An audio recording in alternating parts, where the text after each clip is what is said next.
Babar and Rizwan were wonderful too, but well played. Pakistan win by 10 wickets. They've got their points on the board.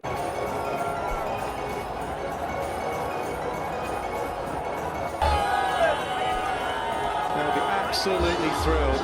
Usual chaos behind the scenes in Pakistan with selection and last minute changes in selection. Changes behind the scene. Teams not going to Pakistan to tour, pulling out the last minute. They've been down and they are up again.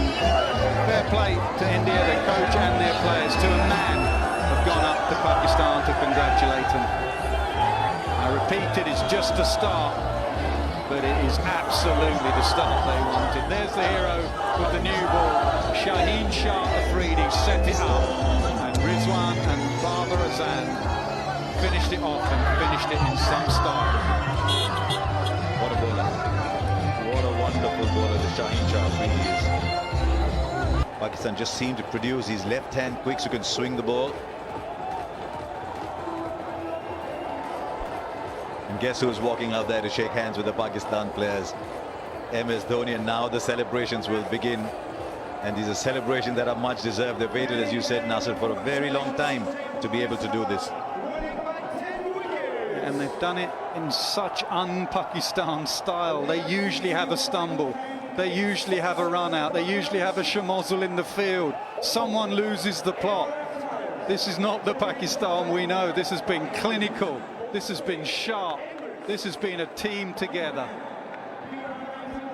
You talked about all that happened in the build-up to this game. If there's one team that wouldn't be bothered by all that's happening around, it would be Pakistan. I actually believe the two teams not going to Pakistan strengthened them, allowed them to play a lot of domestic cricket. It allowed them to pick people like Fakhar Zaman, like Haider Ali, and all these younger players in.